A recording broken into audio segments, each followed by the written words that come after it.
बिस्मिल्लाहिर्रहमानिर्रहीम, अस्सलाम वालेकुम। अब हमारे पास जो नेक्स्ट टॉपिक है वो है स्क्यू सिमेट्रिक टेंसर का। Skew symmetric tensor symmetric tensor का अपोजिट है। सिमेट्रिक टेंसर में अगर हम कंपोनेंट्स चेंज करते थे तो वो रिमेन अनचेंज रहते थे, लेकिन in case skew symmetric tensor में अगर आप कंपोनेंट्स चेंज करते हैं तो उसके अंदर चेंजिंग आती है। डेफिनेशन सबसे पहले रीड करते हैं। टेंसर को हम स्क्यू सिमेट्रिक टेंसर कहते हैं with respect to two contravariant और two covariant indices if its component change sign on interchange of two indices। अगर आप कंपोनेंट चेंज करते हैं तो आपका साइन भी चेंज होता है। अगर वो प्लस साइन है तो देन वो नेगेटिव साइन हो जाएगा।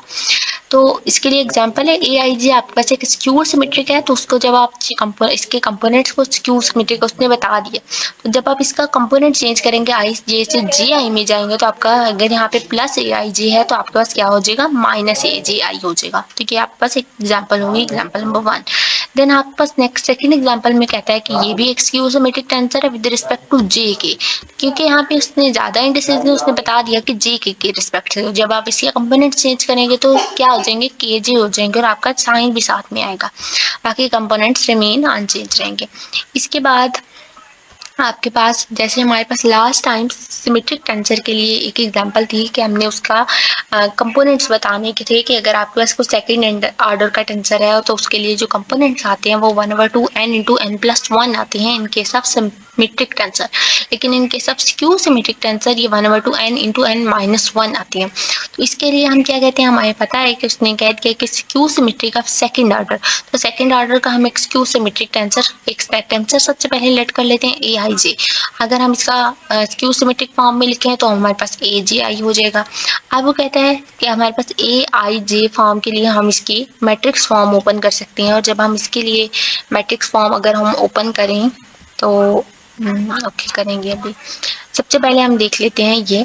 अब जब आई जे आपस में इक्वल होंगे फॉर डायगोनल एलिमेंट। अब डायगोनल एलिमेंट्स कौन कौन से होते हैं, जो आपके पास 1 1, आपके पास 2 2 फॉर्म वाला डायगोनल में मैट्रिक्स के में जो 2 2 आता है, 3 3 आता है, 4 4 आता है, n n आता है। तो ये जो डायगोनल एलिमेंट्स के लिए वो कहता है कि अगर i और j इक्वल है, मतलब आपके पास ये देखें i j इक्वल ही है ना, i भी 1 j भी 1 i भी 2 j भी 2। तो अगर ये कंपोनेंट्स इक्वल हैं और अगर आप इसके लिए स्क्यू सिमेट्रिक टेंसर करें तब भी आपके पास एक नेगेटिव का साइन साथ में आएगा।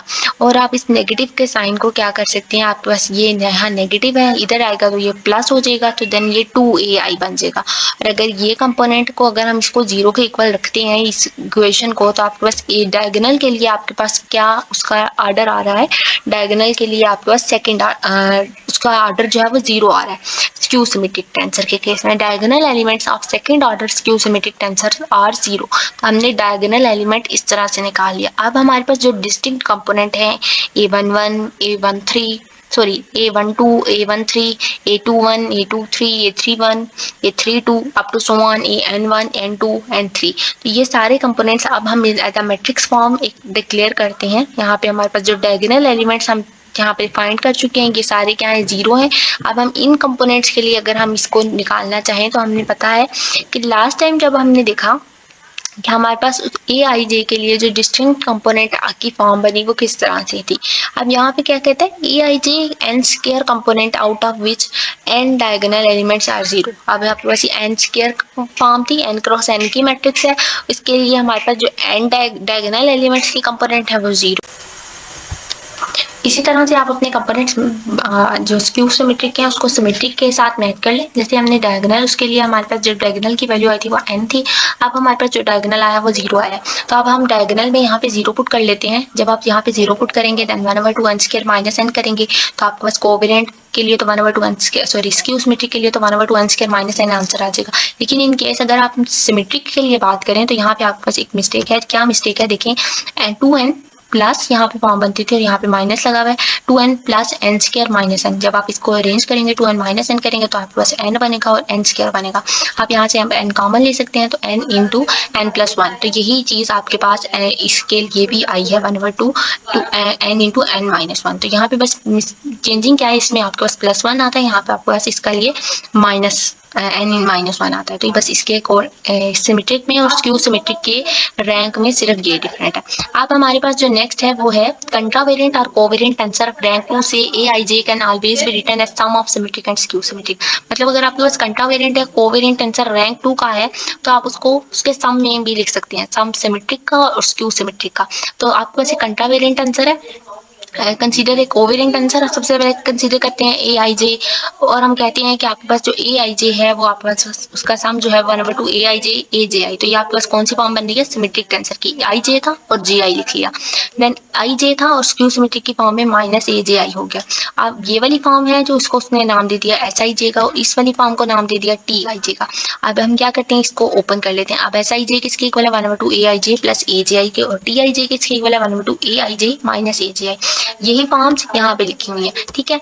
आप क्या करते हैं, हम सबसे पहले हम आप कहते हैं कि हम इसको रीअरेंज करके इस तरह लिख सकते हैं। अब अगर हम एस आई जे को सिमेट्रिक टेंसर में लेकर चलते हैं, एस आई जे को रीअरेंज करते हैं, मतलब आई जे कंपोनेंट्स क्या हो जाएंगे, जे आई हो जाएंगे। एस आई जे जब जे आई हो जाएंगे तो यहाँ पे ए आई जे है तो ये क्या हो जाएगा, जे आई हो जाएगा, और ये जे आई है तो ये आपके पास क्या हो जाएगा, आई जे हो जाएगा। तो कंपोनेंट चेंज हो गया। अब हम एस जे आई को क्या लिख सकते हैं, एस आई जे लिख सकते हैं। और इसी तरह से अगर हम स्क्यू सिमेट्रिक वाले को चेंज करें टी जे आई में तो आपके पास ए जे आई हो जाएगा, आई जे था एंड ये जे आई था तो ये आई जे हो जाएगा। देन आप इसके अंदर से माइनस कंपोनेंट कॉमन ले सकते हैं, आप बस इसको रीअरेंज करेंगे, ए आई जे कंपोनेंट पहले ए जे आई बाद में, देन -1/2, और ये आपके पास क्या फॉर्म बिल्कुल वही है, बस आपके पास टी जे आई था तो ये आपके पास आई जे फॉर्म बन गया, तो हम इसको माइनस टी आई जे कर लेंगे। तो टी जे आई करने से हमारे पास बस स्क्यू सिमेट्रिक में वो चेंज हो गया, लेकिन सिमेट्रिक के केस में वो एस जे आई था तो एस आई जे का बन गया सिमेट्रिक की प्रॉपर्टी को यूज करते हुए। तो देखिए अगर हम उसको सम में लिखें तो हम उसको सिमेट्रिक और स्क्यू सिमेट्रिक में लिख सकते हैं, और यही उसने कहा था कि अगर a i j can always be written as sum of symmetric and skew symmetric tensor. ये आपके पास बहुत इंपॉर्टेंट एमसीक्यूज है यहाँ से, ठीक है, रिपीट भी हो चुका है काफी दफा कि हम ए आई जे को आप उसको ये जब ए आई जे फॉर्म है उसको आप सम ऑफ सिमेट्रिक और स्क्यू सिमेट्रिक में लिख सकते हैं, और हमने उसको एज अ एग्जांपल भी प्रूव कर लिया। हम हमारे पास जो नेक्स्ट एग्जांपल वो कहता है कि अगर पाई जो है वो इसके इक्वल है, देन शो दैट कि हम पाई को बी जे के ए जे ए के लिख सकते हैं, जबकि बी जे के आपके पास एक सिमेट्रिक टेंसर है। सिमेट्रिक का मतलब कि आप उसको के जे लिख सकते हैं। सबसे पहले तो आपके पास पाई गिवन है, पाई के इंडिसेस को हम इंटरचेंज करते हैं, पाई के इंडिसेस को इंटरचेंज करते हैं with respect to J and K, ठीक है। जे एंड ए के की रिस्पेक्ट से जब आप इसको इंटरचेंज करते हैं कि आपको कहता है देखें क्या चेंजिंग क्या थी, यहाँ पास ए जे के था और यहाँ पे आपके पास बी जे के हो गया। बी जे के एक सिमेट्रिक टेंसर है, बाकी आपके पास फाई बिल्कुल वही है।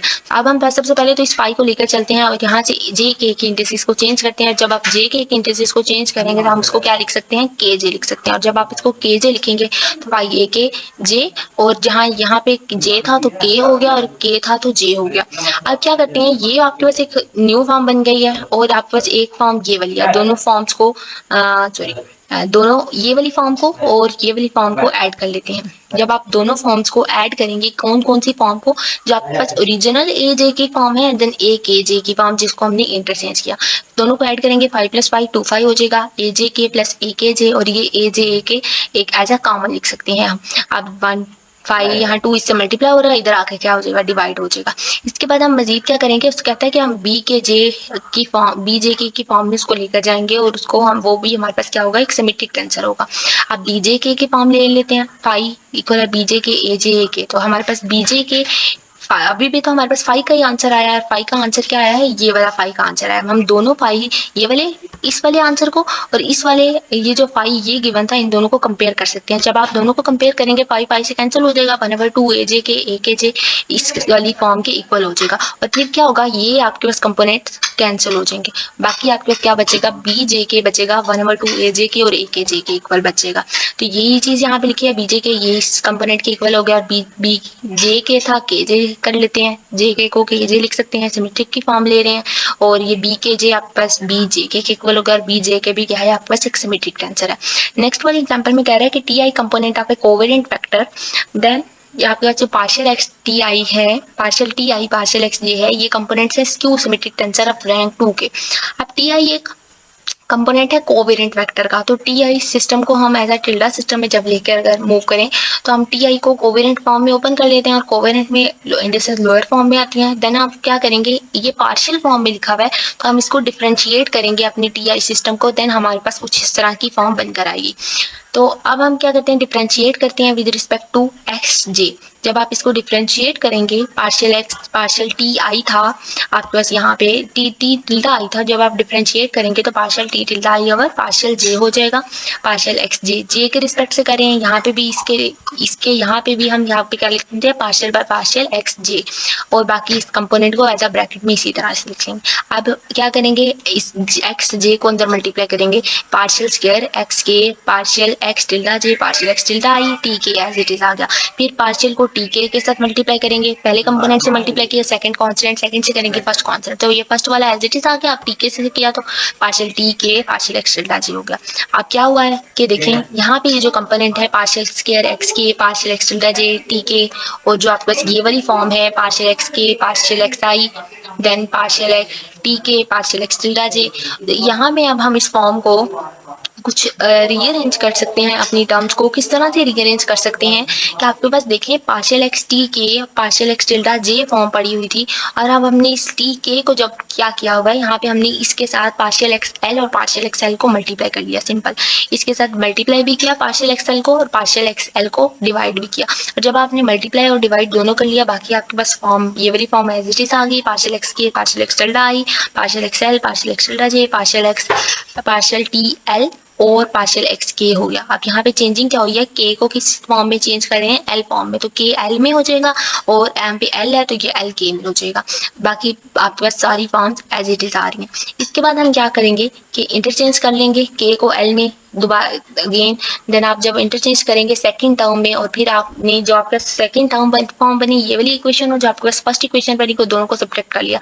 अब ये वाली चीज तो आपका जीरो नहीं हो सकती, देन आप इस फॉर्म को क्या कर सकते हैं, जीरो के इक्वल रख सकते हैं, और अगर ये जीरो है तो देन ये मीन के ये जीरो है, तो partial x partial T i j partial tilde t tilde j और पार्शियल एक्स टिल्डा आई, ये आपके पास सेकंड रैंक का टेंसर है। और ये भी क्या है, हमने इसको डिफरेंशिएट करके टर्म्स को मल्टीप्लाई डिवाइड करके उसके फॉर्म के इक्वल ले आए हैं जो हमारे पास क्वेश्चन में गिवन थी।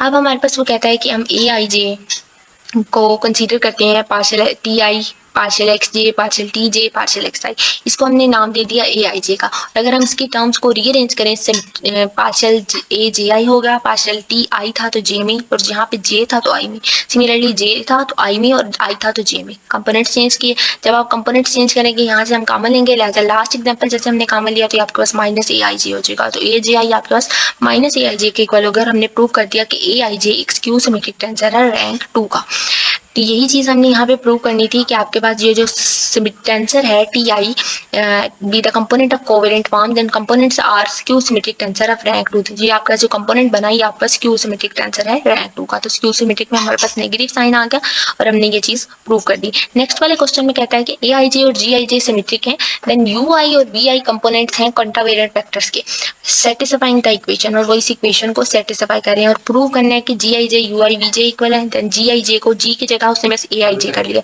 ये भी जीरो है। अब इसने ये सारी चीजें हमें दी हुई हैं, गिवन की हुई हैं, और हमारे पास क्वेश्चन की स्टेटमेंट में कह रहा है कि ये सिमेट्रिक टेंसर हैं और यू आई वी जे कॉन्ट्रावेरिएंट है। तो हम सबसे पहले अपने क्वेश्चन को लेकर चलते हैं यहाँ से, ये चीज हमें दी हुई थी। अब हम एक गिवन इक्वेशन के अकॉर्डिंग ही हमने इसको लिया, और हमने क्या सिंपल चेंजिंग बस क्या की है कि जो आपके पास ये वाली फॉर्म थी ए आई जे के जे जी आई जे यू आई और बी आई, इन्हीं सिस्टम को लेकर चले। अब देखिए यहाँ पे आपके पास के सिस्टम था, यहाँ पे के प्राइम सिस्टम था। इक्वेशन को ध्यान से देख लें।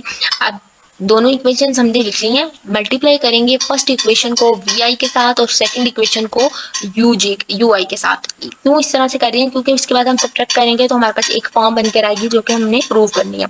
दोनों को इसको यू आई से किया, यहाँ इसको वी आई से किया वी जे से, और इसको वी यू जे से किया, अपोजिट टर्म से यू आई था यहाँ पे तो इसको वी जे से किया, और देन यहाँ पे आपके पास वी आई था तो यहाँ पे यू जे से किया।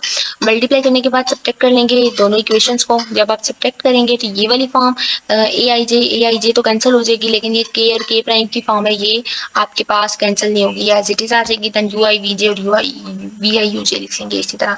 अब यही फॉर्म लिखी हुई है, आपने इसको जब सब्ट्रैक्ट करेंगे तो साइन भी ऑब्वियसली चेंज होंगे, आपने साइन चेंज करके देख लेना। आप इंटरचेंज करेंगे, क्या है चीज इंटरचेंज करेंगे, आई जे को चेंज करेंगे, क्योंकि हमारे पास क्वेश्चन में क्या गिवन था, आपके पास क्वेश्चन के अंदर ये एक स्टेटमेंट गिवन थी कि आपके पास सिमेट्रिक टेंसर है तो हम उसके कंपोनेंट्स को इजीली चेंज कर सकते हैं।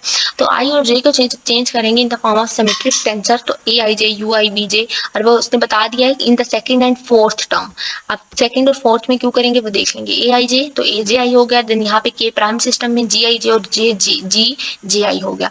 अब हम यहाँ से कॉमन ले सकते हैं ए i J you I we j और ए जे आई यू आई वी जे। इस तरह करने का मकसद क्या था, क्योंकि आपके पास ए आई जे और ए आई जे दोनों सेम पड़े थे, लेकिन हमने इसको सिमेट्रिक फॉर्म बनानी थी, इसलिए इसका इस वाली इक्वेशन के लिए भी एक कंपोनेंट चेंज किए, इसके लिए भी एक के लिए कंपोनेंट चेंज करनी है। देन हम कॉमन ले सकते हैं। क्या हो सकता है कि ये टर्म तो जीरो नहीं होगी, देन ये वाली की टर्म को हम जीरो के इक्वल रखेंगे तो ए आई के इक्वल होगा। सिमिलरली जब आप इस कंपोनेंट में के प्राइम के तो इक्वल नहीं हो सकता, लेकिन जी आई जे जी आई के इक्वल हो सकता है, तो हमने इसको भी इक्वल रख लिया। अब हमारे पास क्या फॉर्म बन चुकी है, जीरो माइनस ये फॉर्म माइनस के, ये फॉर्म अगर जीरो हो गई है माइनस के जी आई जे यू आई बी जे, और ये माइनस है बाहर तो यहाँ पे क्या हो जाएगा प्लस हो जाएगा, और ये सारी कंपोनेंट्स आपके पास क्या हो गए जीरो हो गए। ये चीज बाकी बची है। अब हम क्या करेंगे के प्राइम माइनस के आपके पास काम ये g I J you I we j common आ जाएगा, और k prime minus k as it is, ये तो चीज जीरो नहीं हो सकती लेकिन ये जीरो हो सकती है। फिर आप सिंपल जी को now multiplying one by v j, और आपका जो वन वाली इक्वेशन थी, वन वाली इक्वेशन देख लेते हैं। इस वाली इक्वेशन को इससे मल्टीप्लाई कर लेंगे वी जे के साथ, और जब आप वी जे के साथ मल्टीप्लाई करेंगे तो आपके पास ए आई जे के जे आई जे यू आई और वी जे फॉर्म बन जाएगी। जब आप वी जे फॉर्म बन गई है तो हम इसको क्या करेंगे जी, ये वाली फॉर्म हमारे पास ऑलरेडी प्रूव हो गई है कि जी आई जे you I we j zero है, मतलब आपने जब मल्टीप्लाई किया, मल्टीप्लाई करने से वी जे साथ आ गया, तो मतलब अगर ये जीरो है तो हम यहाँ पे इसकी अकॉर्डिंग ऊपर वाली इक्वेशन के अकॉर्डिंग इसको जीरो पुट कर सकते हैं। तो ये सारी टर्म जीरो होगी, देन ये सिर्फ बाकी बचा, तो हम ए i J you I we जे आपके पास किसके इक्वल हो गया, जीरो के इक्वल हो गया। हमने यही चीज प्रूव करनी थी कि अगर ये जीरो है तो आपके पास जो ए आई जे है ये भी क्या आएगा, जीरो आएगा। तो होप सो आपको ये अच्छे से समझ आया होगा। अभी तक के लिए इतना। वीडियो अच्छा लगे तो लाइक करें, चैनल को सब्सक्राइब करें, अपने फ्रेंड्स के साथ शेयर करें। अल्लाह हाफिज़, थैंक यू।